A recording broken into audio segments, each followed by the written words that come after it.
Class है उनकी counselling तत्काल करें कि आज फलाने चीज़ का एडवर्टीजमेंट निकला है, आप उसके लिए क्वालिफाइड हो, जो इच्छुक विद्यार्थी हैं इसके लिए अप्लाई करें। साल में एक आध बार काउंसलिंग से कुछ नहीं होता है, जीरो। मैं ये महसूस करता हूं।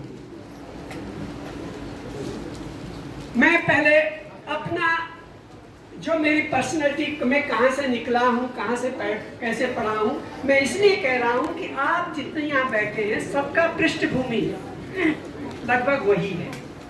ग्रामीण अंचल से उठे हैं, कईयों के माँ बाप अनपढ़ हैं, मेरे माँ बाप भी पढ़ रहे हैं,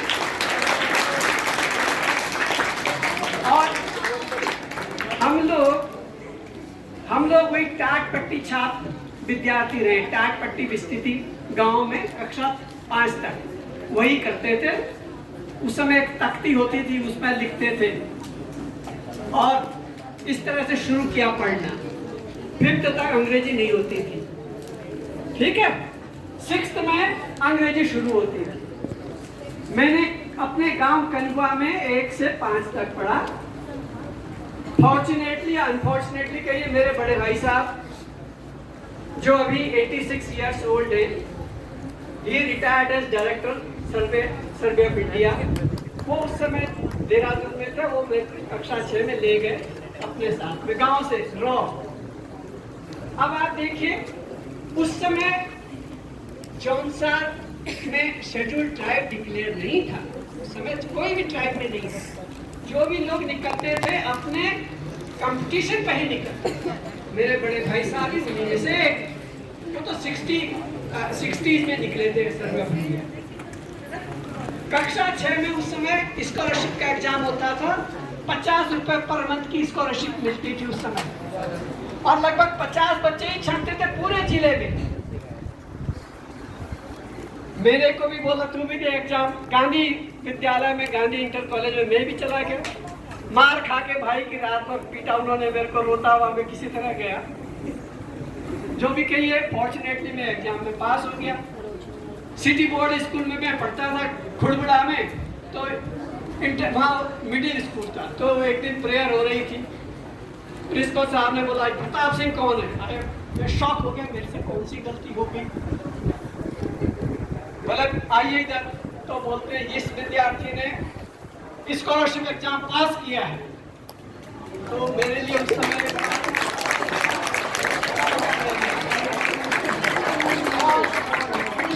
स्कॉलरशिप में बहुत ज्यादा नहीं मिलता, 5 रुपए पर मंथ मिलता। तो सोच लो उस समय 5 रुपए की वैल्यू बहुत। खैर एनीवे, 6th 7th मैंने खुड़बड़ा में पढ़ा। बड़े भाई साहब का ट्रांसफर हो गया शिलोंग। फिर 8th में बैक टू पैविलियन में चला गया साहिया। और साहिया अपने तुम लोगों का मालूम हो, ऑन वे टू चक्राता है। तो मैं 8th 9th 10th मैंने साहिया से किया। और मैं बताऊंगा आपको, साहिया में हमारा पहला बैच था साइंस का, फर्स्ट साइंस बैच। उससे पहले साहिया में साइंस पढ़ाई ही नहीं जाती थी। तो खैर वहां से 10th किया, और आशाराम से मैंने 11th 12th किया। और DBS डिग्री कॉलेज देहरादून से मैंने ग्रेजुएशन किया, फिजिक्स केमिस्ट्री मैथ के साथ। बड़े भाई साहब को कहा मैंने, मैं कोचिंग करना चाहता हूँ इलाहाबाद जाकर के। बोले मेरे पास पैसा नहीं है, नौकरी करो। अब बताऊं मैं आपको, ग्रेजुएशन करने के बाद मैं पागलों की तरह हूँ। उस समय बेटा इतना लिबरलाइजेशन नहीं था जैसा अभी है। पैसा कहाँ था उस समय, मिलता नहीं था पैसा। मैंने 75 में ग्रेजुएशन किया। तो किसी बैंक में चला गया मैं वैसे ही कि सर कोई काम होगा इसी राजपुर रोड पे। बोले क्या क्वालिफाई? मैंने ऐसे नहीं। मुझे क्या मालूम, उस समय ये भी मालूम नहीं था कि एंट्री किसी भी इंस्टीट्यूशन में ऐसे नहीं होती कि आप चले जाओ आपको नौकरी दे देंगे। उसका कोई एंट्रेंस एग्जाम होता है। खैर एनीवे, 76 में मैंने थोड़ी सी तैयारी करी, और मर्चेंट नेवी का उस समय एग्जाम होता था। उसके लिए 2 ही विंग होते थे, एक मर्चेंट नेवी जो टेक्निकल सेक्शन होता है उसमें इंजीनियरिंग, दूसरा होता है नेविगेशन वाला। तो एग्जाम मैंने पास कर लिया, और मेरे को इंटरव्यू के लिए बॉम्बे बुलाया। ये 76 की बात। खैर मेरा इंटरव्यू में हुआ नहीं। उसी के साथ साथ मैं रिजर्व बैंक में कॉइन नोट एग्जामिनर के पद पर भी पास हो गया और बैठ गया कानपुर रिजर्व बैंक इंडिया में। 4 अप्रैल 77 को मैंने reserve bank of India join करा था। वहां रहते रहते मैंने IFS के लिए कोशिश करी और 81 में मैं स्टेट बैंक ऑफ इंडिया में प्रोबेशनरी ऑफिसर के रूप में गुवाहाटी सर्किल चला गया। गुवाहाटी से भी और आगे हाफलोंग है, हाफलोंग डिस्ट्रिक्ट हेडक्वार्टर में मेरी first branch training as probationary officer State Bank हुई। इसी बीच में IFS का रिजल्ट आया, मेरा सिलेक्शन हो गया, मैंने इस्तीफा दिया और आकर के इंडियन फॉरेस्ट कॉलेज हुआ करता था, अब तो उसको LBS बोलते हैं, लाल बहादुर शास्त्री, ये अपने इंदिरा गांधी फॉरेस्ट एकेडमी बोलते हैं, देहरादून। तो मैं यहाँ ज्वाइन कर लिया। 2 साल का यहाँ कोर्स होता है, फिर मसूरी में 4 महीने का कोर्स होता है। उसके बाद मुझे कैडर मिला मध्य प्रदेश। मध्य प्रदेश कैडर ज्वाइन किया, विभिन्न पदों पर काम किया हूँ। इस बीच में का DFO कंजर्वेटर ये सब चलता रहता है। और 2000 में जब छत्तीसगढ़ बना, उस समय मैं देहरादून में एक जो फॉरेस्ट्री की रिसर्च की जो एक विंग होती है, तो वो उसका जो मुख्यालय है वो देहरादून में ही है। वहां पर मैं ADG स्टैटिस्टिक्स के रूप में 5 साल रहा और वहीं तभी जब 2000 के बाद जब स्टेट बना मैंने छत्तीसगढ़ ऑप्ट कर लिया और जब 2005 में वापस गया तो फिर मैंने छत्तीसगढ़ ही ज्वाइन किया, रायपुर में जाकर वहाँ CCFP रहा और मैं 3.5 साल छत्तीसगढ़ का कमिश्नर हेल्थ भी रहा हूँ। 3.5 साल। मेरे पास 5 मेडिकल कॉलेजेस थे। एक मेडिकल कॉलेज तो एक या 2 मेडिकल कॉलेज तो मैंने इसी के साथ में जब मैं वहाँ कमिश्नर हेल्थ था, मुझे 1 साल डायरेक्टर मेडिकल एजुकेशन का भी चार्ज सरकार ने थमा दिया। तो जो रमन सिंह जी जो मुख्यमंत्री रहे उनकी कंस्टिट्यूएंसी में मैंने उस समय मेरे एज कमिश्नर हेल्थ और डायरेक्टर मेडिकल एजुकेशन होता हमने मेडिकल कॉलेज वहाँ खुलवाया। उस समय 50 सीटर था, बाद में 100 सीटर हो गया और एक आपका सरगुजा में भी खोला। तो ये सब नौकरी के दौरान आदमी करता है। अब मैं आपको बताऊं कि आदमी कहीं से भी उठे, बेटा मैं तो जब भी पढ़ाऊं मैं अपनी क्लास में फर्स्ट रहा। अब यही बात मैं आप लोगों पर लागू करता हूं, किसी पे कैरियर सिलेक्शन आप अपने वर्थ या अपनी पैशन जिसमें आपको इंटरेस्ट हो। अब आपको एक चीज बताऊं, रघुवीर यादव का नाम सुना आपने? रघुवीर यादव वो कितना पढ़ा है? कक्षा 3, भाग गया था छोड़ के। आज रघुवीर यादव दुनिया का माना हुआ कलाकार है। क्यों? पैशन था एक्टिंग का, एक्टिंग ही करनी है। तो बेटा मैं ये कह रहा हूं कि शिक्षा ही सब कुछ नहीं है करियर के लिए। अगर आपका पैशन कुछ और है, कितने खिलाड़ी हैं? आपका सचिन तेंदुलकर कितना पढ़ा है, लेकिन दुनिया का सितारा है क्रिकेट में। तो मैं ये कहता हूं पैशन है, जिसमें पैशन है उसमें फिर कोई रोड़ा नहीं। तो पैशन अगर किसी चीज का है तो फिर रुको मत। हाँ, पैशन भी नहीं है, पढ़ना भी नहीं है और सपने ही देखने हैं, कोरे सपने, वो कोरे सपने हैं। अब मैं आता हूं करियर अगर आपको अपने घर के आसपास ही ढूंढना है, नौकरी अगर आपको अपने घर के आसपास ही ढूंढनी है। पहली बात मैं एक और चीज बता दूं आपको, जो बच्चे एग्रीकल्चर बैकग्राउंड से, कृषि परिवेश जिनका है, मैं खुद जौनसार से हूँ, जौनसार का हाल हम देख रहे हैं, 60-70% जमीन बंजर हो गई है। अब आप सोच लीजिए हम सब अपना कैरियर बनाने के लिए भागे हैं सब नीचे प्लेन। क्या ये नेशनल प्रोडक्टिविटी है, नेशनल सिक्योरिटी के लिए अच्छा है? पूरा पहाड़ आप खुला छोड़ दोगे। आज अनफॉर्चुनेटली पूरे देश में ऐसा हो रहा है, साउथ के बच्चे भी, किसानों के बच्चे, मुझे खेती नहीं करनी, नहीं कर, खेती कौन करेगा? अगर खेती नहीं करनी तो खेती कौन करेगा?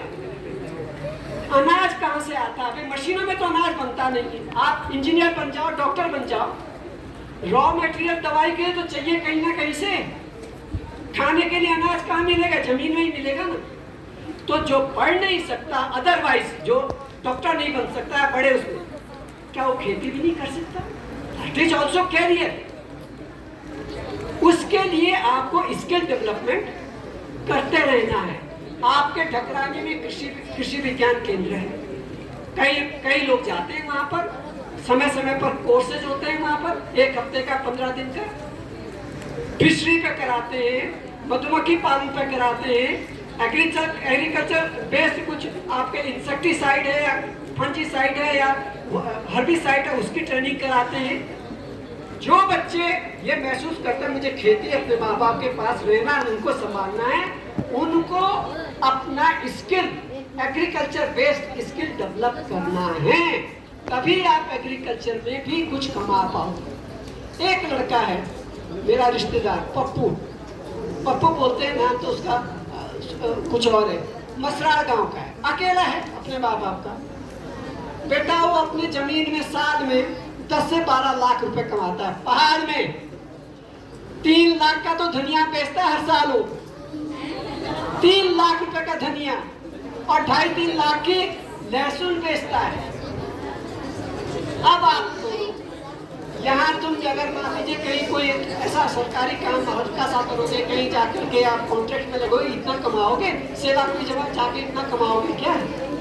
तो खेती में भी जो आदमी करेगा, जो इनपुट देगा, और बात वही है बेटा, हर जगह आप उसमें कितना इन्वॉल्व होते हैं। तो कितनी कठिन परिस्थितियां पहाड़ की खेती की है। वहां ना आपका ट्रैक्टर चलता है, ना वहां पर इरिगेशन की फैसिलिटी है, फिर भी निकाल रहा है वहां से इतनी अर्निंग।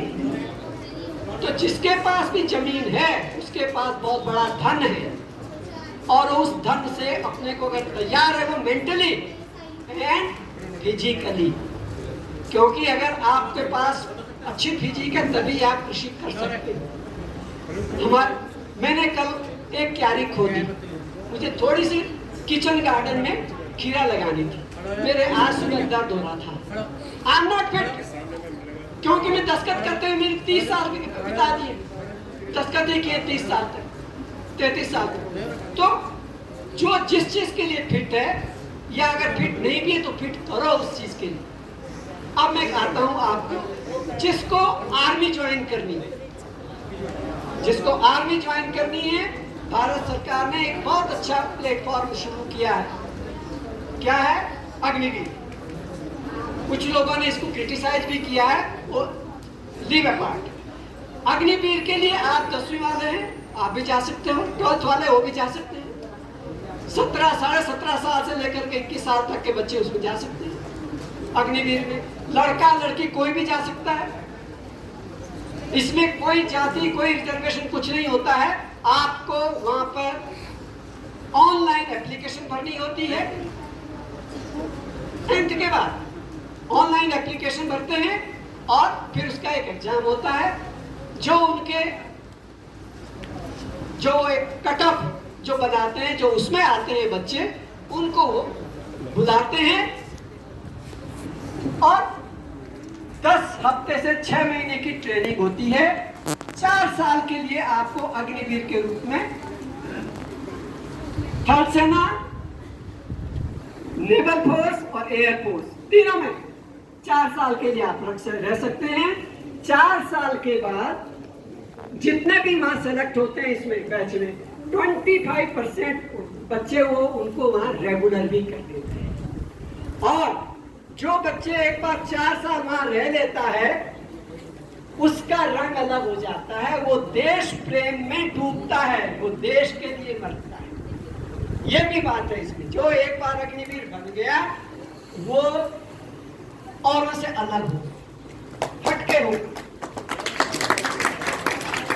उन 4 सालों में आप जो भी वहां ज्वाइन करता है फर्स्ट ईयर में 30,000 रुपए देते हैं, प्लस जो डीए और जो और उनका जो और कमीशन, जो आपके डीए के साथ जो भी और पैसा मिल सकता है। तो 30,000 फर्स्ट ईयर में, 33,000 सेकेंड ईयर में, 36,500 थर्ड ईयर और 40,000 पर मंथ फोर्थ ईयर। जब आप वहां से 4 साल कंप्लीट करते हैं तो 10,71,000 वो आपके हाथ में देते हैं, लीजिए आप और जाइए 10,71,000 लेके आप उसके बाद घर आइए। आप चाहो तो उसके बाद उसको इन्वेस्ट कर सकते हैं और जितने भी आपके भारत सरकार के उपक्रम है, चाहे ओएनजीसी है या बैंकिंग सेक्टर है, जो पैरामेडिकल है, सॉरी आपके जो पुलिस वाले हैं, आईटीबीपी है, बीएसएफ है वगैरह वगैरह, उन सब में अग्निवीरों के लिए रिजर्वेशन है। जो एक बार अग्निवीर में चला जाता है वहां से आएगा, उनके लिए अलग सा रिजर्वेशन और सर्विसेज में भी होता है। क्योंकि आप जब वहां से 4 साल बाद आओगे तब आप जवान ही हो, 21 साल में आते हो वापिस, 22 साल में आते हो, you can apply.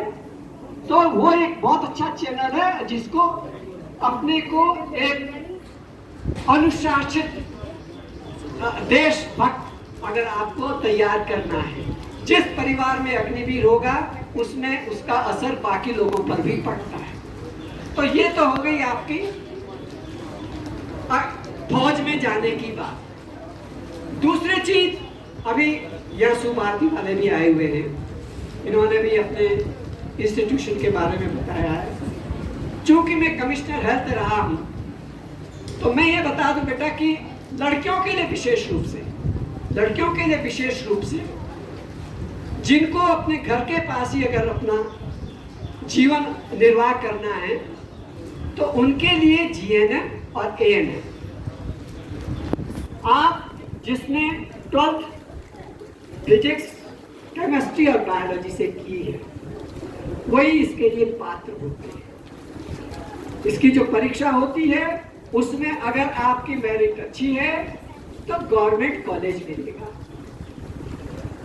Government college अगर मिलता है तो बहुत बढ़िया, मतलब ये कहिए कि आपको बैंक भी लोन दे देता है आराम से, पता ही नहीं आपका जीएनएम और एएनएम का पूरा हो जाएगा। और जब आप बाहर निकलोगे तो हाथों हाथ आप सरकारी नौकरी में भी जा सकते हो और प्राइवेट हॉस्पिटल में आपको हाथों हाथ ले लिया जाता है। कोई कमी नहीं है इस सेक्टर में जॉब की। दूसरा है, जैसे अभी बात हो रही थी ना, D pharma and B pharma, diploma in pharmacy and bachelor in pharmacy. Pharmacy means दवाइयाँ, कौन सी दवाई के में क्या है, कौन कौन से इसमें वो है आपके एलिमेंट्स, तो ये पूरा पढ़ाते हैं उसमें। तो डी फार्मा जैसे बोला इन्होंने, डी फार्मा जो है 2 या 2 साल का होता है और बी फार्मा आपका 4 साल का होता है। इसमें भी आपका क्वालिफिकेशन में वही आपका फिजिक्स, केमिस्ट्री, बायोलॉजी होना चाहिए।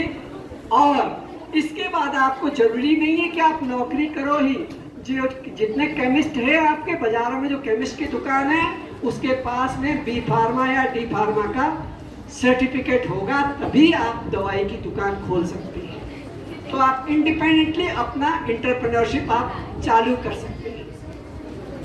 तो बी फार्मा और डी फार्मा भी है, और अपने घर के पास जहाँ चाहे आप इस तरह का एंटरप्रेन्योरशिप, इस तरह का धंधा आप शुरू कर सकते हो। ये हेल्थ सेक्टर की बात कर रहे हो। अब बात आती है किसी भी कार्यालय में बाबू भी होते हैं, किसी भी कार्यालय में बाबू होते हैं, उनको लोग जैसे क्लर्क बोलते हैं, कोई ऑफिस असिस्टेंट बोलता है, कोई कार्यालय सहायक उसको बोलते हैं। उसके लिए भी क्वालिफिकेशन 12th प्लस आपका कंप्यूटर में 1 साल का डिप्लोमा होता है। क्योंकि आजकल किसी भी ऑफिस में कोई भी काम होता है बिना कंप्यूटर के नहीं होता। एक लेटर भी लिखना पड़ेगा तो कंप्यूटर से ही आपको तैयार करना है। उसमें भी आप अगर कोई अप्लाई करना चाहता है, इसकी भी वैकेंसी निकलती रहती है 12th के बाद। ये वो जॉब है बेटा जिसमें आपको जरूरी नहीं कि आपके पास साइंस ही हो। मैं एक बार फिर कह दूं कि जीने के लिए सिर्फ साइंस और मैथमेटिक्स ही जरूरी नहीं है। कई लोग हैं जिन्होंने पढ़ा ही नहीं मैथमेटिक्स, जिन्होंने साइंस पढ़ी नहीं थी, दुनिया में पता नहीं ऊंची ऊंचाई तक पहुंचे हैं। इसलिए बेटा ऐसा है, बहुत सारी चीजें हैं जहां आप पहुंच सकते हो। तो एक पद होता है स्टेनो का। स्टेनो का होता है, कोर्ट में भी होता है, न्यायालय में भी होता है, बाकी सभी ऑफिसेज में होता है। स्टेनो का एक जॉब होता है। तुम लोगों को अगर मालूम हो तो स्टेनोग्राफी एक